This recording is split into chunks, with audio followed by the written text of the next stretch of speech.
দুর্দান্ত স্বাদের গোবিন্দভোগ চালের নিরামিষ খিচুড়ি চলুন আজ আপনাদের বাড়িতেই বানিয়ে দেখাবো।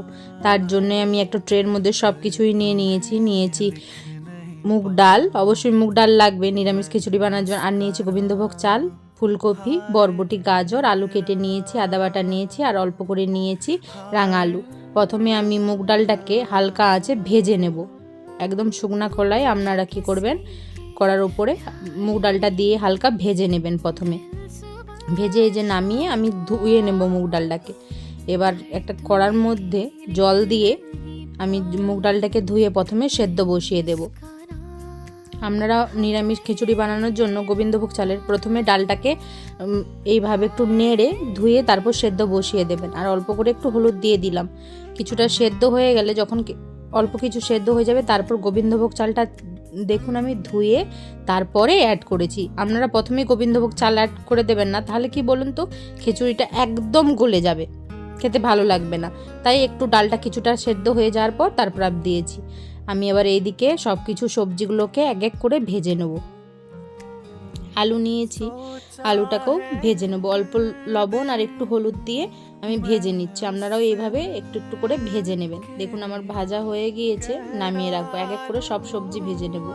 এই তো গাজর আর বিনসটাও দিয়ে দিয়েছি, দিয়ে লবণ দিয়ে ভেজে নিচ্ছি। আর এটা হলো রাঙালু, রাঙালুটাকে ছোট ছোট করে পিস করে দিয়েছি। তো নিরামিষ খিচুড়ি তাই রাঙালুও দিয়েছি অল্প করে। আর এই ফুলকপিটাকে ওই যে বড় বড় করে পিস করে কেটে ছিলাম, সেটাই ভেজে নিলাম। আর এদিকে দেখুন চালটার মুগ ডালটা মোটামুটি সেদ্ধ হয়ে গিয়েছে।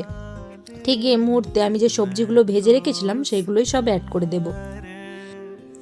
এবার ভালো করে নাড়িয়ে নেব প্রথমে, আবার কিছুক্ষণ আমি ফুটতে দেব। আর এদিকে আমি যেহেতু ছোঁক দেব, তার জন্য কিছুটা পরিমাণ সরষের তেল নিয়েছি, দুটো শুকনো লঙ্কা দিলাম, কিছুটা পরিমাণ জিরে দিলাম ফোড়নে, একটা টমেটো দিলাম সরু সরু করে কেটে। একটু একটু ভেজে নেব। তারপর যে আদা বাটাটা নিয়েছিলাম সেটাই অ্যাড করে দিলাম। ভালো করে এবার কষে নেব। 1 চামচ দিলাম হলুদ গুঁড়ো, 1 চামচ লঙ্কা গুঁড়ো, আর 1 চামচ দিলাম ধনিয়া গুঁড়ো। যেহেতু নিরামিষ খিচুড়ি তাই এইগুলোই দিয়ে মশলাটাকে ভালো করে কষিয়ে নেব। এইদিকে আমি মশলাটা করে নিচ্ছি, যে মশলাটা হয়ে গিয়েছে। আর এই যে আমার খিচুড়িটাও দেখুন এইদিকে অনেকটাই ফুটে এসেছে।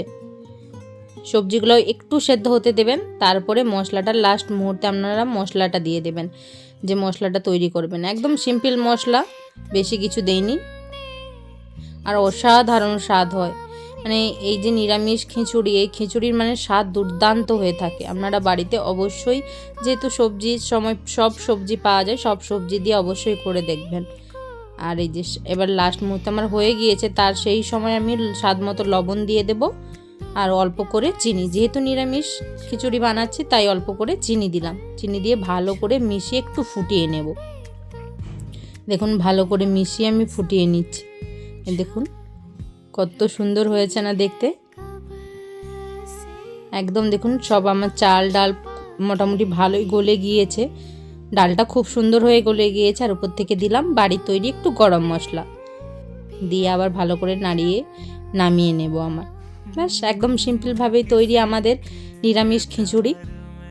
একটা প্লেটের মধ্যে আমি সার্ভ করে নেব। এই শীতে গরম গরম নিরামিষ খিচুড়ি তো খেতে বেগুন ভাজা, তার সাথে করেছিলাম বেগুন ভাজাও নিয়ে নিয়েছি। আর দুটো পাঁপড় ভাজা করেছিলাম, পাঁপড় ভাজাও নিয়ে নিয়েছি। ভিডিওটি কেমন লাগলো আপনারা অবশ্যই কমেন্ট করে জানাবেন। আর ভালো লাগলে চ্যানেলটিকে সাবস্ক্রাইব করে দেবেন।